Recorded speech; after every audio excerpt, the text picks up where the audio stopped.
Hello and welcome to another episode of Speakin Geek. You're here for the Batman Arkham Knight Spoilercast. I am joined by Darren. Hello. And Dave. Hello. Guys, welcome. And as we just said, we're here for the Arkham Knight Spoilercast. So, last week I reviewed the game, gave it a 4 out of 5. Found that it was an excellent entry into the Arkham Knight series. What are your thoughts? I'll start with you, Dave. Yeah, I totally agree. I think I thought personally Arkham City is still the best. I still think Arkham City is probably one of the best games ever made. That's maybe just me, but yeah, I think Arkham Knight. I can't fault it, but I can't at the same time say I loved it as much as Arkham City. But there's nothing technically wrong with it. I'll put it that way. But it's a really good game. Cool. And you, Darren, what were your takeaway points? Oh, it's just I don't know. Just for someone that I came in during Arkham City, so I had to go back and play Asylum, so I started at City. But coming into Arkham Knight, the story just feels finalised. It's like probably one of the best series that I've seen that's been able to finish a story that was told over the course of 4 games. And even though Rocksteady didn't even do Origins, they were still able to take the stuff from Origins and add it into Arkham Knight and make it a well-rounded experience. And I just thought that it makes it so well made and good, and that's why I loved about it. Yeah, you highlighted there that Warner Brothers Studios or Warner Brothers Entertainment, whichever you want to call it, were the guys who were behind Arkham Origins.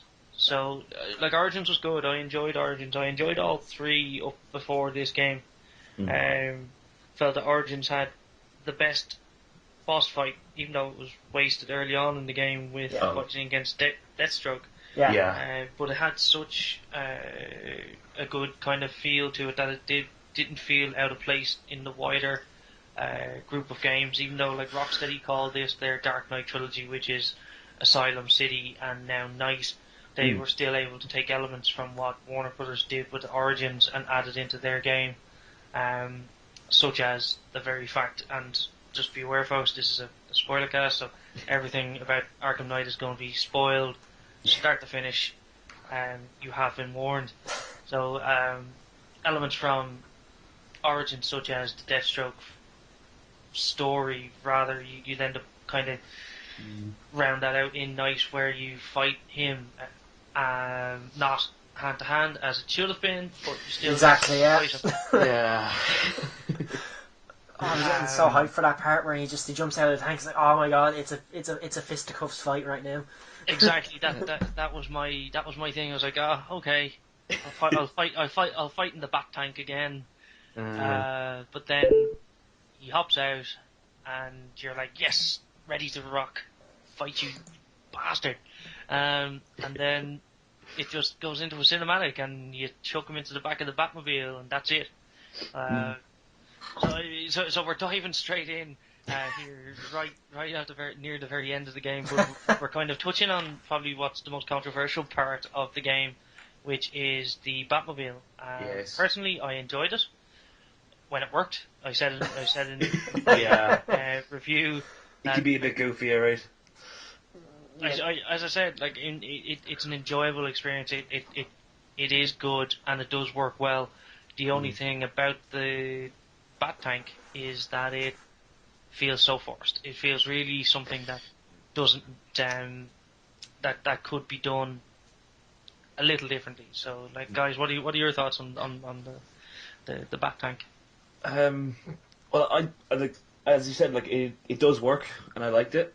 But I think I felt like it took a large chunk out of what could have just been a regular Batman Arkham game. I suppose it's a thing where when you really love a game, it doesn't matter how long it is. You could play, it could be, a 40, 50 hour game. If you really love it, you'll keep playing. So obviously there has to be a balance for people who don't particularly love it. But for me, when I was playing it, I was like, the game sort of felt shorter because there wasn't as much, just playing as Batman. There was so much in time in the Batmobile. It kind of split the game a bit, and it felt a little bit shorter that way. But No, it was still good though. You're right that it does definitely kind of like, okay, you're going to use this Batmobile and you're going to use it whether you like it or not. But it is a lot of fun. I will say that. It just depends on whether or not you actually wanted it in the game. Yeah. And how about you, Darren? What was your feelings on the Batmobile? I like the Batmobile, but I like the fact that they added it in because, like, I mean, we haven't seen the other gadgets he has. Like we've seen in most of the games, like, he has all like he has like all these gadgets and stuff. That the only thing we haven't seen yet is the vehicles he uses, and they did make that good in the fact that Arkham Knight does have the Batmobile, and then the Batwing plays a very crucial role as well.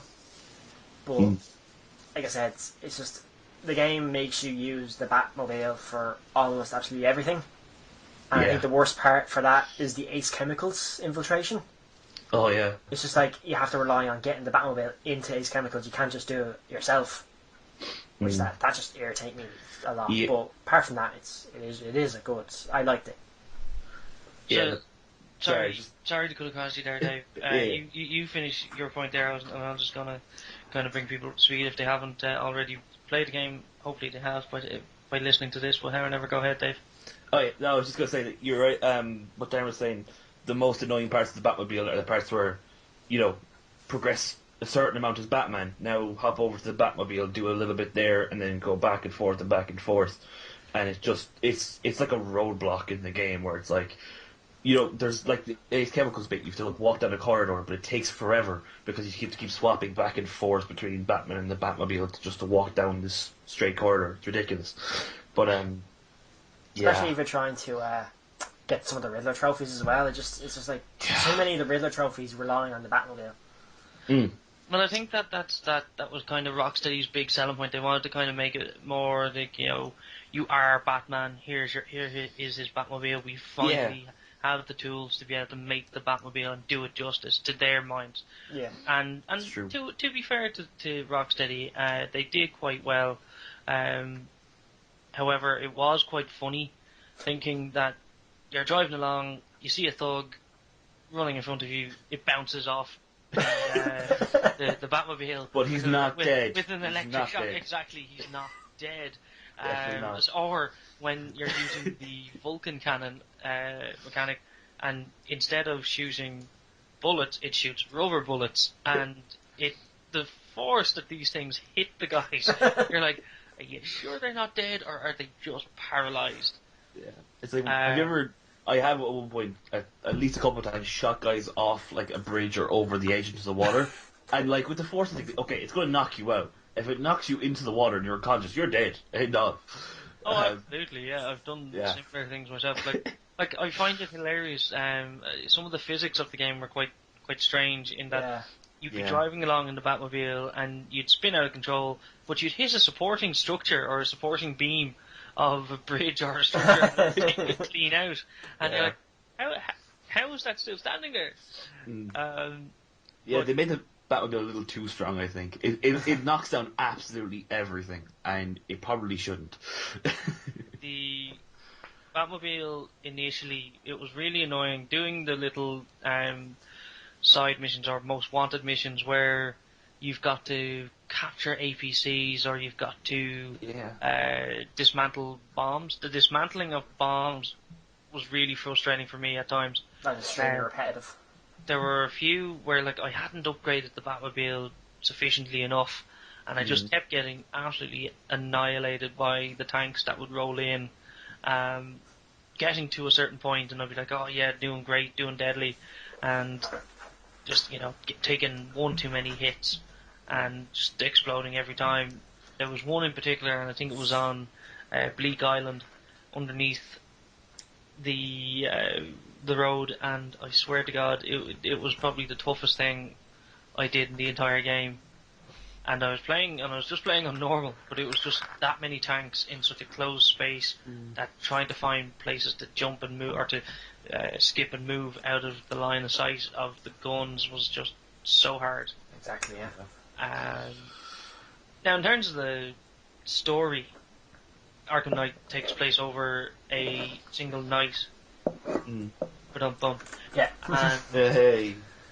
the premise is basically Batman is at the end of his tether, it seems like it, and Scarecrow has caused Gotham to be evacuated.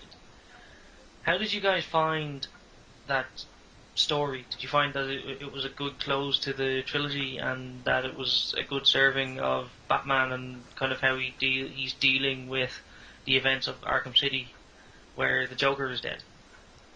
Yeah, I really liked it. I really liked it, to be honest. I I think it's a great representation. I've always been calling these games like Batman simulators. You know, like it really, they've done an amazing job of like this is what it's like to be Batman, and the way they structure the game where there's so many different things going on, and it's all your problem that you have to deal with. I think really like it lends a lot to the gameplay, but it also lends a lot to the story. Having so many different characters, you know, like you have like Two Faces robbing banks, Penguin is running guns around the city. Big spoiler: Hush shows up at your office and you smash him through a table in the most satisfying way. Yeah, and I felt like it was really good because while there was a main story, and obviously there's a main plot line to it, and that's kind of the important part of it, it didn't feel like everything else was only kind of like obviously everything else was a side mission, but it didn't feel ancillary or kind of like it was just something that it kind of expanded that universe, that story, that world. Exactly, yeah. It all felt like it all tied together and all felt important. And I think that what served it really well was how, like you're saying, they tied all the games so well together, and it's such. This game is such a great ending to the series because, as you're saying, like Hush is makes like a 5-second cameo in Arkham City, and he shows up again, and you finish that story off. Azrael shows up mysteriously in Arkham City. You finish that story off, and because all these characters, like they introduce all these characters, and there's no kind of loose ends at the end of Arkham Knight. Well, okay, I wouldn't say there's no loose ends, but there's none of those kind of annoying side bits left. I thought they really did a great job with the overall story, not just the main story, but the story of everything surrounding, you know, just dealing with Scarecrow and Arkham Knight. You've got all the other little bits added on as well. So I thought the overall just an incredible way to tell a story, and just a great representation of Batman in general. Darren, how about you? Thanks, yeah, I mean, at the end of Arkham City, so spoilers for anyone who hasn't played Arkham City even, when you kill Joker. Wait, what? I'm just saying for spoilers if anyone hasn't played. Wait. Joker's dead? What? No. Sorry about that, but Oh. like I was saying, when Joker dies, that's... You see, it's like, I don't know, I think there's always going to be two camps at the end of Arkham City, whether or not people believe that Batman is the reason Joker died, or Joker is the reason that he died because Batman was going to save him. Mm-hmm. No, it's absolutely the Joker. There's no question about it there, that the Joker's the reason that the Joker's dead. Exactly, yeah. But a lot of people, like, to Batman, he's after breaking his golden rule. Yeah. He's after killing him. And I think Arkham Knight is a great way of showing that this game is years after and it's still taking its toll, that he's killed, that he feels responsible, and that he's after killing the Joker, who's always sworn to never kill, even no matter how evil he is. Darren, sorry to jump in there, but it's actually not years after. It's actually I think it's only a couple of months. Is it? It's 9 months. 9 months. Sorry. It's not even a year. Yeah, but it's all really tight. Like, I mean, Arkham City is 6 months after Asylum. Yeah, I believe. So it's all in the space of about a year and a half, as far as I know. While I rightly would praise a lot of the writing and especially the voice acting, and how clever the use of Mark Hamill was insofar as that they did say, look, Joker is in the game, but you know, going into the game, you didn't know whether that was going to be a flashback or whether that was going to be, you know, a spoiler that the Joker was going to turn up somewhere. But you know, you start off by seeing the Joker being burned, and then you see the start of Scarecrow releasing his fear toxin into the city, evacuating the city, And when you're operating then, when you start using Batman, and suddenly Joker turns up, and you're like, what the hell? Yeah. What's going on here? And then as the story progresses and you realise that, he's been infected with Joker, infected blood. Which I'm really glad they came back to, because that kind of they really especially all the patients who got the bad doses of the Joker serum, who are experiencing the personalities. The Batman is the perfect example of that he could be Joker if he ever fell. Yeah. I have to say, I knew. Sorry. You're good. I absolutely knew that Henry was going to be like the one that would turn on them all. It was so heavily telegraphed. Now there were parts of the story that I found weren't as good as they could have been. The game was called the Arkham Knight. The game was called Batman Arkham Knight, but the Arkham Knight himself wasn't as good and wasn't as well written as it could have been, as it should have been. Going into the game, there were several theories on who the Arkham Knight was, whether it was going to be Hush. At one point, I actually thought it was Hush. Whether it was going to be the Joker revived again, whether it was going to be any one of Batman's rogues. But the fact that it turned out to be who it was, which is Jason Todd, especially after showing the death in the family story through flashback, or through the psychosis or the memories of Bruce when he's locked up, I thought was like, okay, that's a bit very obvious. But again, you're not in it often enough to make you the named character. It then pivots and becomes a story of Bruce trying to overcome his own fears and his own thoughts on how he failed, especially Jason. But it could have been so much better. And as I said in my review, I said the reveal became something of a damp squib, especially when you have the boss fight, in quotes, against Jason. But all it is a lot of sneaking around, trying to get under the gargoyle that he's perched on, jump up, shake him a bit, and then glide away, and suddenly you've taken a bit of health off him. So I just felt that could have been absolutely 100% done better. Yeah, definitely. Yeah. Rocksteady seem to have a weird thing where, with all the amazing things they've done, like they've built probably the most solid combat system in the history of video games, and they've done such a great job this game. It was Arkham Origins that had boss fights done right.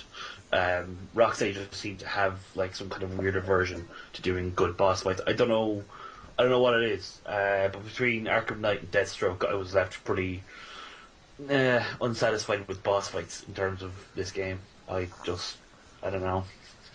It could be done so much better. Like you could almost pretty much redo, like just take the fight with Deathstroke from Arkham Origins, just slap it into this game on top of Wayne Tower with Arkham Knight. There you go, perfect.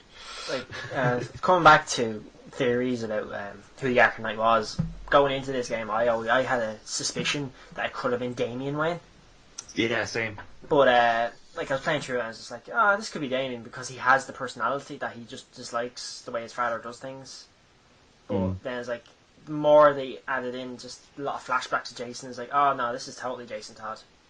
You could call that a mile off once Jason started coming into it. At that point, I was thinking to myself, okay, either this is an unbelievable twist that only people who know the story of Jason Todd and know who Damian Wayne are, only those people will understand it if it did turn out to be Damian Wayne. Yeah. But then I was thinking, for the casual fans, they're going to it's Jason Todd. So I'm sure for people who didn't know, haven't read the story, what happened with Jason Todd and the Red Hood and all that. Yeah.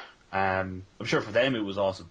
But for probably the vast majority of big Arkham fans who would have seen Red Hood or whatever, you could see it coming a mile away. Like, I mean, I thought the original inspiration, that the reason the Arkham Knight hated Batman was that he probably blamed Bruce for getting Talia killed. Yeah. Getting his mother killed, and I thought that was the motivation, but then it swifts that it's because of the Joker that he just abandoned him and all that, and I thought that was really well done. But that, like I said, that did come across early on in the game. That was a big reveal. That's what the reveal was going to be. Overall, I think the game served to tell a really good narrative for how this was going to be the last night for Bruce. I wasn't too pleased though that at the end of the game you've completed everything, you've captured Scarecrow. We'll come back to the sequence when you're brought back to Arkham Asylum because that entire thing is just amazing. But you've captured Scarecrow, you've done everything up to that point in the main core story, but then you're only given part of the ending. Yeah. I felt that was a bit of a misnomer and a bit of a misstep by Rocksteady to only give part of the ending to the fans who complete the main story, because not everybody's going to want to do the side missions. Not everybody's going to want to collect all of the 200 odd Riddler trophies and everything that goes with that. Exactly. Yeah. Like I mean, yeah. Sorry. I ended up personally, like I did all the side missions except for the Riddler one. Just so that I could actually say I've done as much of the game as I could, especially for the context of the review. I needed to have as much of it done. But I just looked at the list of Riddler trophies and I immediately my heart sank. I was like, no, I'm not getting 200 odd trophies. So I watched the main ending through gameplay and then just found the rest of the ending afterwards, the Nightfall Protocol, which I thought was quite good. I thought that, you see Bruce, he's finally feels that Gotham is protected enough, that all of his enemies are now locked up in maximum security, that he can then leave Batman behind. But then, have either of you seen or watched the Nightfall Protocol ending? Yeah, I looked it up online. Okay, so same thing as myself. Yeah. Looked it up online. I slugged through. I got all the Riddler trophies. Oh well, fair play to you, Dave. Yeah, I had the week off, so I said, screw it, I'm going to do it. Although, I don't mind. Okay, well, first of all, it's not like Arkham Knight doesn't obviously have multiple endings. It has an ending and it has like an extended ending, kind of like how Halo does it with their legendary endings. But what I somebody told me ahead of time, like, oh, Arkham Knight has multiple endings, and then I became so paranoid of every decision I made in that game. Oh really? I just because sometimes there's multiple endings, because obviously they'd heard somewhere about how, like, if it obviously the only difference is if you 100% the game or you don't. But someone said it to me, and I hate hearing that about a game because I became so paranoid. It's like, oh, maybe because I told Robin that Barbara was dead, I've changed the ending. Oh no, but it makes no difference.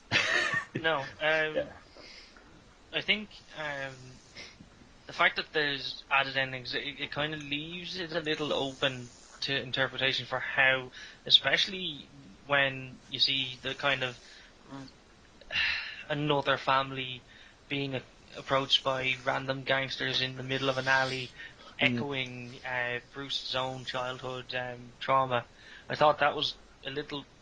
I thought it was good, but I thought it was really, really bizarre. The final thing with the Batman again rising up and just a massive big flaming bat. It was just utterly bizarre for me. Yeah, I was so confused. What was happening? It's like, right, is this a backstory to what happened to Bruce Wayne, or is this like something new entirely?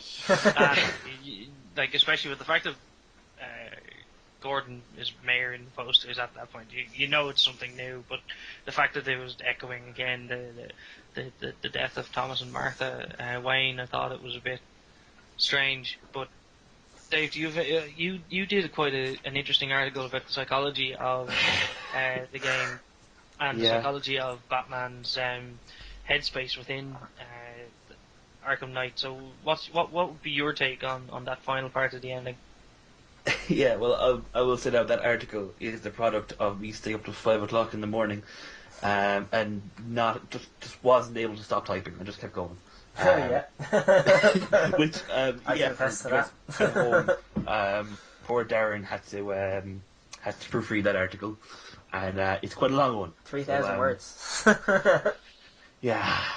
I don't think it was a good read, though, wasn't it? It was. It was very good. It was very good. Okay. Very, very interesting. So I suppose we should probably explain the ending just on the off chance someone might maybe listen to this but hasn't done it and they're not worried about spoilers, I guess. So after the game ends, when you're finished all your shenanigans, you've beaten Scarecrow and Arkham Knight and everybody else, Batman gives up. Like says, "Okay, I'm going home." Pieces out, goes back to his big old house, and that's when he activates the Nightfall Protocol, which is he goes inside the house, and the house goes boom, and everybody sees it, and everybody assumes Bruce Wayne is then dead, because at this point everybody knows Bruce Wayne was Batman. Oh. And sorry, I know these guys. You guys know this. Just for the benefit of people at home. Anyway, Yeah, we're going. Yeah, go ahead. Yeah, it's fine. yeah. So then we get the 100% added ending where we see it was Gordon. Yeah, Gordon's on the roof of GCPD, reminiscing about Batman and whatnot, and he gets a text from Tim Drake. Finds out that you basically find out then that Tim Drake and Barbara are getting married, which is nice. So and then you find out Gordon is now the mayor.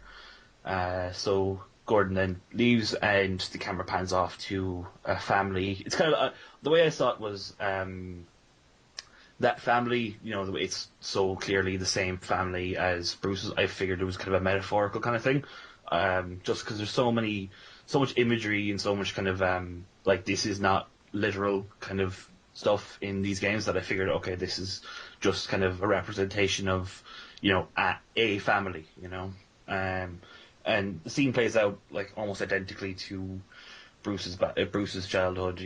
They get attacked by muggers, etc. Then they see a Batman-like figure on a rooftop, who and of course the muggers then start mocking him and just say, "Get lost, I'm not scared of you." And then he turns into a gigantic demon bat and swoops down, and everybody's awfully scared. So the way what I wrote about in the article, and this will be the shorter version, I promise. The way I looked at it was, there's always been a theme with Batman of like the struggle of who he is and what he's about, and is he Bruce Wayne? Is he Batman? Is he, can he be both? And of course, in Arkham Knight, we have the whole thing where Joker comes into it as almost like a third personality inside one person. We see like there's some parts in the game where Joker just straight up takes over, because Scarecrow's fear toxin allows him to kind of take a bit more control of Batman's head. So in the the kind of final sequence of the game where you kind of have that situation where Joker is playing out that scenario in Batman's head of Gotham on fire and he's killing everybody. And then, of course, there's the final fight between Batman and Joker, and he locks Joker away. I saw that personally as kind of like, because of course it's all inside of Batman's head, that this is him saying, no, this is my head, and he's locking Joker away, and that's that's the end of Joker. That's essentially him killing him again, put it that way, and just locking him away. So then once the Nightfall Protocol and the house blows up and everyone assumes Bruce Wayne is dead. The way I saw it was that it was sort of a metaphor for, as far as Batman's concerned, Bruce Wayne is dead because he's made his decision to just be Batman. He's no longer going to live the life of Bruce Wayne. He's not going to have this double identity. He's not going to risk people anymore. And then the way I see it, and the practicality of it is that the person on that rooftop at the end, it is Bruce Wayne. And he's now using, like, I'd assume, this isn't explained, but I'd assume is what happens is he's now using some form of Scarecrow's fear toxin against those muggers, which is why they see him turn into a gigantic, monstrous bat. But the way I like to see it is the reason behind this is he's no longer Batman who's Bruce Wayne, he's now just Batman. He's given up being Bruce Wayne and just continuing on as Batman. So he can be kind of even more of more of that symbol. Yeah, like the Christopher Nolan movies, they're always about this. Like he's Batman as a symbol, that he can be feared, and that's always really been a thing with Batman. So the thing with Batman there is that up to that point, and especially when his identity is revealed, Bruce and Batman in particular used to be known as an urban legend, something that criminals whispered in side alleys about guy attacking them out of nowhere, not knowing who he was, what it was all about. And the fact that he is shown walking into the mansion explodes, and then you see the new demon Batman. I actually agree with you on the Scarecrow toxin. I feel that definitely. he might have cracked the toxin as a way to use it non-lethally To instill against fear. against muggers, thugs, any of his enemies. So then, obviously with the fact that Gordon's mayor and Tim and Barbara are having their thing, that several such a set period of time has obviously moved on. Mm. So it seems to then show a sufficient amount of time for Batman to suddenly then become an urban legend again, to be something that whispers, that only mentioned in shadows, that he is something to be feared again. So with something like that, I definitely think you're right, it's a metaphor, but it also could be something that's a little more open-ended and a little more kind of hinting at possible future endings or possible future entries. Because certainly Warner Brothers will not want to let this franchise go anywhere anytime soon. No, definitely not. And with that, even the amount of Easter eggs in the game that hint, especially at the wider DC universe.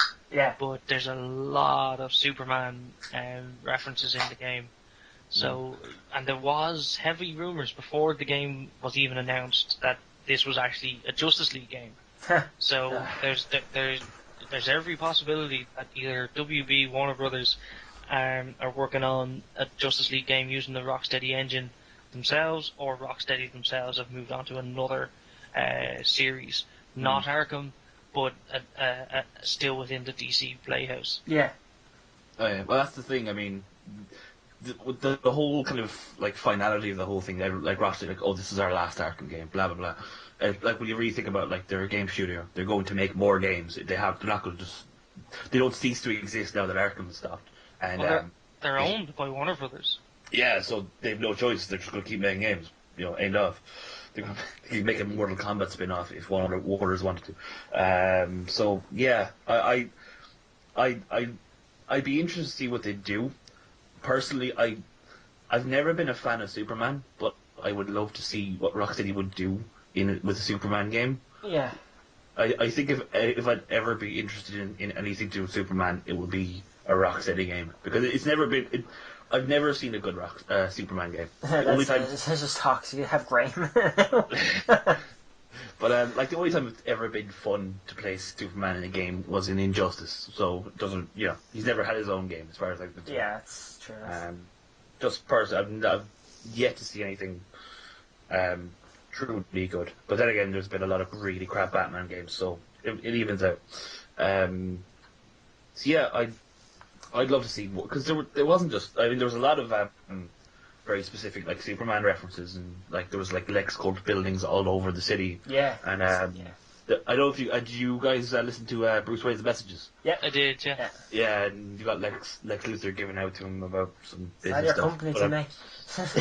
Well, the thing I found interesting actually about Lex's message is that Lex wanted to buy or to seek. No, was it buy? Yeah, he wanted to buy the Wayne, the Wayne Enterprises Applied Sciences division. Yeah. So obviously, we know Lex, comic-wise and within, because I have a feeling I would view this game as being an extension of the Bruce Timm animated series from the 90s. That we know Lex from that animated series to be a very, very ruthless, very intelligent businessman. So it wouldn't take a genius for someone. It wouldn't take someone like him a lot of effort to really think about who Batman could be and who he might educate. We make an educated guess that it might be that he might know that it's Bruce. So therefore, tries to wrangle roundabout way of getting the technology that Bruce has been building for Batman. Yeah. Yeah. That's just something that I think it could feed into. It probably won't come to anything, but it's that attention to detail that I think Rocksteady really bring to the series. Well, it's totally possible, and I mean it's such a thing these days where, I mean, obviously Marvel are well into their kind of massive series of films, but it's kind of become a tradition kind of thing where with superhero stuff, you always kind of tease something beyond what's happening, and open up the possibilities of other stuff. Like, when the Incredible Hulk came out and Iron Man shows up, like, oh, something's happening. Which we're still But waiting yeah. on. Yeah, we're still waiting on that. Yeah, because there was others. What's excuse my lack of knowledge. The city that the Flash lives in, or what is it? Central City. It's Keystone City in Thank the game, you. but it's actually Central City. Yeah, okay. There's a Flash for Keystone and there's a Flash for Central City. Ah. Central City is Barry, Keystone is Wally, but in the game, it's shown as Keystone. So I imagine that the Flash that will be in that universe will probably be Wally, which would make me think that Barry's dead and that Crisis on Infinite Earths happened. Yeah. Ah. I really like those posters of, like, fly to Metropolis or run to Keystone. They were up there. And they had Green Arrow's company as well, didn't they? It was Yeah, they had the Queen Corps. yeah. Because one of the patients who were infected with the Joker serum was actually a secretary or one of the CEOs of Queen Corp or something like that. Oh, that's right, she was. So that was a nice little nod to that fact that Queen consolidated in the show, in the TV show, or Queen Corp in the comics or whatever is involved in this. I think it was Queen Industries. I think that's what it was. Queen Industries, right? Yeah. It's Ev Industries. The wider cast of the game, so I'm talking Oracle, Robin, Nightwing, really don't they factor very little actually, apart from Robin and Oracle. Oracle, yes, she plays a big role. They factor very little in the wider side missions. What did you find, and how did you find the interactions and between the characters? Which part of the reason why I bring this up is because I found that the story for Penguin and how you take him down was quite good and quite a good cathartic story for Bruce. And again, it comes back to that finality of the entire game and the entire series when you go through each weapons cache and you have your interactions and dialogue with Dick as Nightwing, and it's almost like Bruce is kind of testing and seeing how Nightwing is on his own, doing his own thing, and then finally at the end of it all, he essentially thanks him and trusts that Dick is able to be his own man. Yeah, I thought it was like as a whole, the way he interacts with Robin, with Nightwing and stuff, the way he's kind of very short with him. It was even in Arkham City, Robin shows up and saves Batman's life. He's like, just tells him, get out of here, go back to do what I told you to do. Don't need your help, blah, blah, blah. He's always, it ties into that whole kind of thing of the way he's trying to hold himself together and be very stoic and very, like, I am, Batman, I can do this by myself. But yeah, I think it was, the whole Nightwing thing was really good because, of course, Dick's known him for years at this point, and if anybody's not going to take Batman's crap, it's him.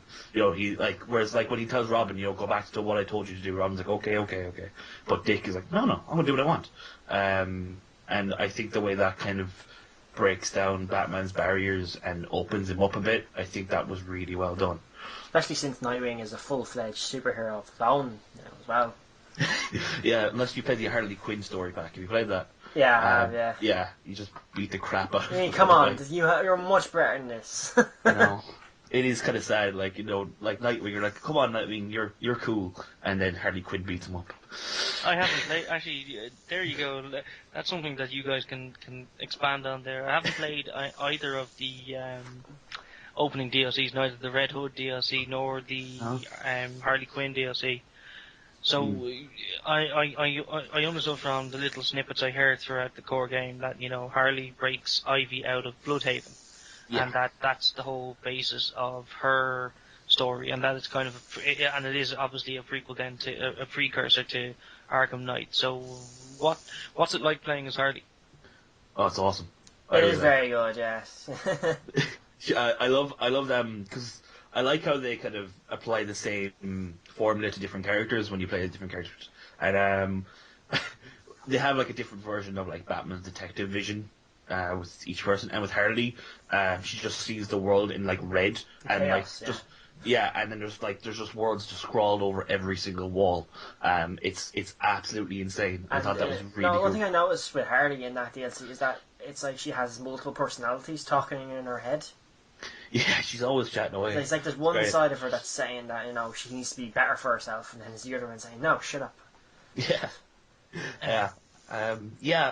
I've always liked Harley Quinn as a character, and I've always thought she's one of the characters that the Arkham series has always done really well. Oh, And definitely. and playing as her is a lot of fun. She really she plays and fights how you'd kind of how it would make sense for the character. Yeah. Just kind of it's brutal, but it's silly. She's just clobbering all these cops with a baseball bat, but she's just being so kind of like there's some takedowns where she knocks a guy down and like golf swings him, like full on just like Tiger Woods him to the head, and it's just so silly and outrageous. And I really thought she was really well done. That's all you can really talk about? I mean, there's nothing much happens in it, so like. Yeah, it's very short. It's very short, like it's like 2 minutes, 2-3 minutes. They're both there. I have seen, like I haven't played it, but I have seen the Red Hood story, so I know that he's going after Black Mask, kind of reminiscent of Under the Red Hood, where he goes after Black Mask as well. Yeah. It seems like it's only about 15-20 minutes in length, and it's quite different from playing as Batman in that, like, obviously Jason will kill. So seeing him, snap people's neck as the silent takedown or anything like that is just a bit kind of visceral, kind of a complete jarring visual compared to how you play as Bruce as Batman. Yeah, definitely. It's just you're like I played a bit of it, but I remember seeing like the way some people play Red Hood as opposed to Batman. It's just very more in your face. Like I saw footage of it before I played it myself, and it was like some guy was going through kind of a stealth section, and he was just straight up shooting people because he could. And I was like, okay, I suppose that makes sense. With Batman, you don't do that. You can't just kill people. You knock someone down, someone will get them back up or whatever. But yeah, with Red Hood, it's very, very visceral. Playing a lot of those missions actually, where they were probably some of the most fun parts, where you've got a large group of enemies and you've got an ally with you, so you could have Catwoman if you're fighting the Riddler bots, you could have Nightwing if you're fighting the Penguin Goons, you even have Robin when you're trying to rescue all of the different Joker victims.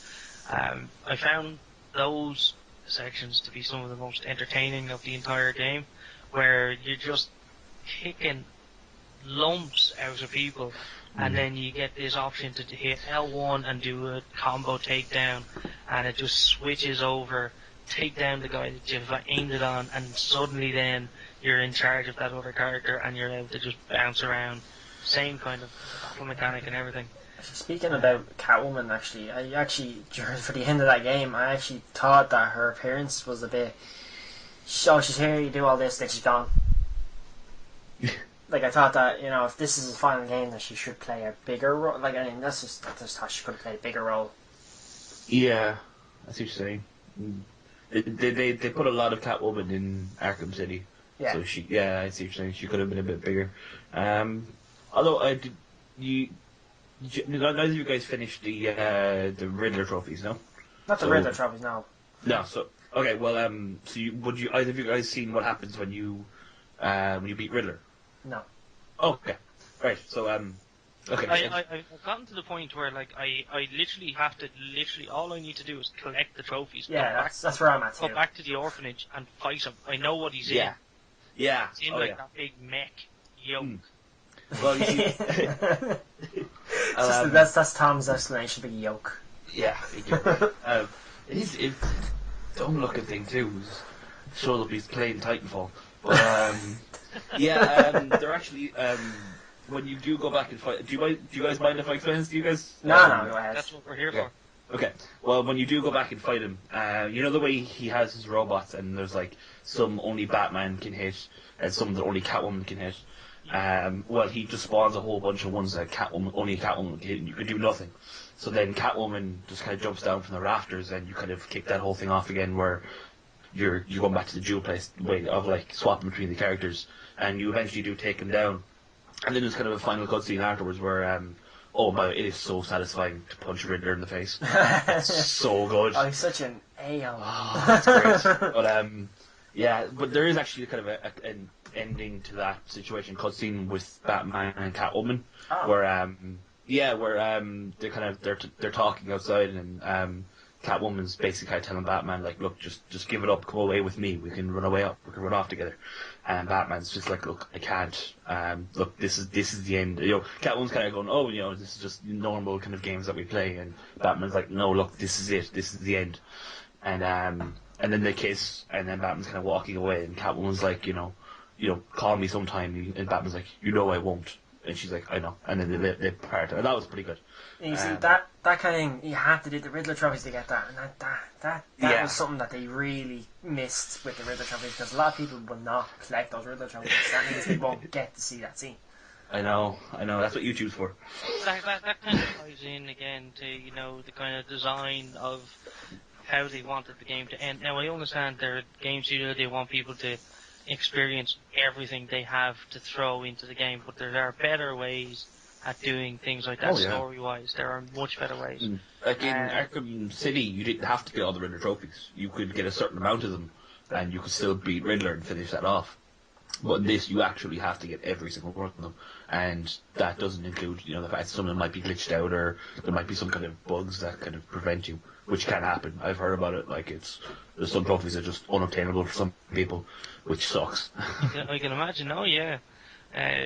Now, speaking of bugs, very relatively bug-free in my playthrough. I found that the game was very smooth. On a technical level, the game is absolutely gorgeous. Yes. Oh, beyond the doubt. Fighting is incredibly fluid. I think the animation and the design of the entire city being across 3 islands that combine to make it a map that's, I think, 3 to 5 times bigger than City? Correct me if I'm wrong. I think so. It doesn't feel it because of the Batmobile, but it's big. Be roughly that size, yeah. And I just think it was the right call, because initially this was going to be on last gen, so PS3, Xbox 360, and Xbox One and and PS4, along with the disastrous PC port. But we don't talk about that. I just feel the right decision was made to just stick to current gen consoles. Yeah. Because the sheer vastness of the entire map and everything that goes on within it, even like the fact that there's always a street full of thugs, there's always something going on in the city. Even though there's no civilians, it still feels like it's alive and it's a lived-in environment. So kudos, absolutely big kudos to Rocksteady for the technical achievement that they made with the game. Yeah, no, you're right, because I played on the Xbox One, so here we go with the PS4 versus Xbox One jeering or debate, whatever. But I was actually able, if I really tried, to make the game like just drop frames mad, like the frame rate. I could, if I really tried, I could make the frame rate drop to nothing. But it only happened in the Batmobile if you really just kind of crashed into everything. Like if you just smashed everything, just knocked everything over, and like blew everything up all at once, the frame rate dropped a bit. So, but that was it. That was like the only kind of technical issue the game had, as far as I was concerned. So yeah, no, you're right. If that was on 360, that wouldn't have happened. Yeah, I'm just glad that didn't happen. Speaking of you two didn't get much bugs. I got a terrible bug in my game. Basically, it's the part. The part where there's a part where he's carrying Barbara Gordon or Oracle into the GCPD building. Mm-hmm. Yeah. In my game, that part, she was completely disappeared. So it's just Batman just has his arms out and he's just walking along and she's talking. I'm like, what are you talking to? Is this what? And I had to actually stop it, let the PlayStation 4 cool for a bit just to give it a break, and then come back to it just so I could see it, because there's no way I was playing without being able to see it, because that was annoying me so much. Wow, that's something strange. Now, I had one, and it's literally the only experience I had. I was driving along, obviously in the bat tank. I suddenly turned and pulled into battle mode, and the entire game froze. Oh god. Just froze. Now, it wasn't. I was worried. I will admit, I was worried that I thought I'd lost progress and so on. It's always unfair. But we started the console. Had to actually, I think I had to unplug the console because I couldn't actually turn it off. That's the PlayStation problem, yeah. And plugged it back in, and everything worked fine. Hadn't lost a thing.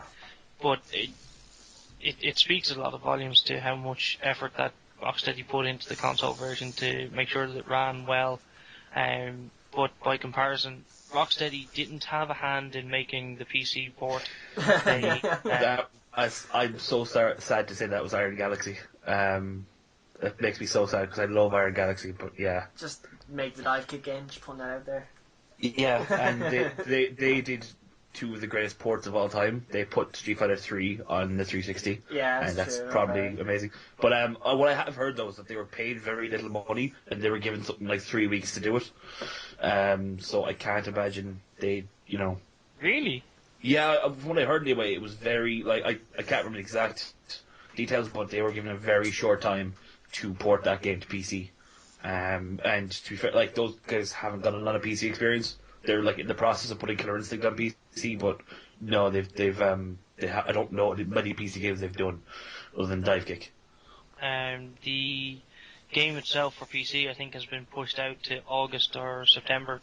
I think fall 2015, so that would be August, September time. Yeah. Which is unfortunate, and I feel sorry for people who bought the game on Steam, looked to get in first day, and just ran into issue after issue.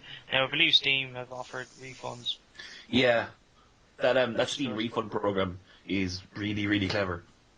I don't know if you guys know about how it works, because Steam have brought in refunds now for a lot of stuff, and it's now actually got to a point where it will cost a developer more, or a publisher more, to have a game come out and be mass refunded than to put it out, than just put it out normally. It actually costs them money that way.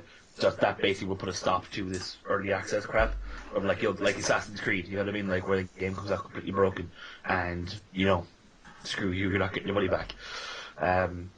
So from what I've heard, it's actually cost Warner Brothers a lot of money, the sheer amount of games that have been refunded through Steam.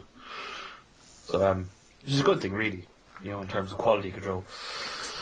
No, I think we should end it there, chaps. We're coming up to nearly an hour, and I think we can say with very clear certainty that if we could continue speaking about this game, we would. We all enjoyed it. We all loved playing it. Oh, definitely. And the Batgirl DLC, for those who have the Season Pass, has been released today, and for those who don't have the Season Pass, like myself, it is out next week for I think £8 to £9 or €9. I think I'll definitely pick that one myself. I'm downloading it right now. I should tell you if it's good or not. I'm looking forward to it. Because I do love Batgirl as a character. I'll tell you two things I just noticed, by the way. One, it's apparently set before Arkham Asylum, so that's pretty cool. The other thing is, I suppose, sort of relevant information. It's something like 3 gigabytes, which means it's probably going to be slightly bigger than the Harley Quinn or the Red Hood DLC anyway, which is good to know. I've every belief that it is. Well, based on the story trailer anyway, that it's Batgirl and Robin taking down Harley and the Joker. So I'm very confident that it looks to be something to be enjoyed, and I believe our man Ian is reviewing it for the site, so sweet. I look forward to what he has to say about it. Can I just ask one thing, by the way? We kind of crapped on the Batmobile, or do we have anything nice to say about it? Just out of curiosity. It looks nice. It actually, design-wise, it actually looks incredible. I think I called it a cross between the Tumbler and the Batman v Superman. Yeah, Batmobile. definitely. Oh, it's definitely like, I mean, if you were to ever picture like the Batmobile, like, I mean, that's a pretty good representation of what you could imagine the Batmobile being. Mm. Now, one thing I just to end on this, I just think the fact that you can actually skin the Batmobile into different types of Batmobiles that have been used down the line. For example, I saw today that the 1989 Tim Burton Batmobile will have a skin within the game, along with the Batsuit from that same film. Oh, So that's something that is definitely fan serviced. Yeah. The Batman versus the Batman and Robin outfits. Yes. We're holding out for Batnipples. Yes. And on that note, on the Batnipple, Oh, I've that will been end every Tom. It's totally going to be the name of this Spoilercast. Yes. The Batnipple Spoilercast. I've been Tom. I've been Darren. I am and continue to be Dave. Go back to your cave. Guys, thank you very much for that. So that's been the Speakin Geek Batnipple Spoilercast, and we've been your hosts, Dave, Darren, myself as Tom. Thanks again, guys, and please do check out geekireland.com for all your geek news. Let us know what you think about the Spoilercast, and if you think you have anything else to add, please don't be afraid, drop us a line. Take care. Thanks very much.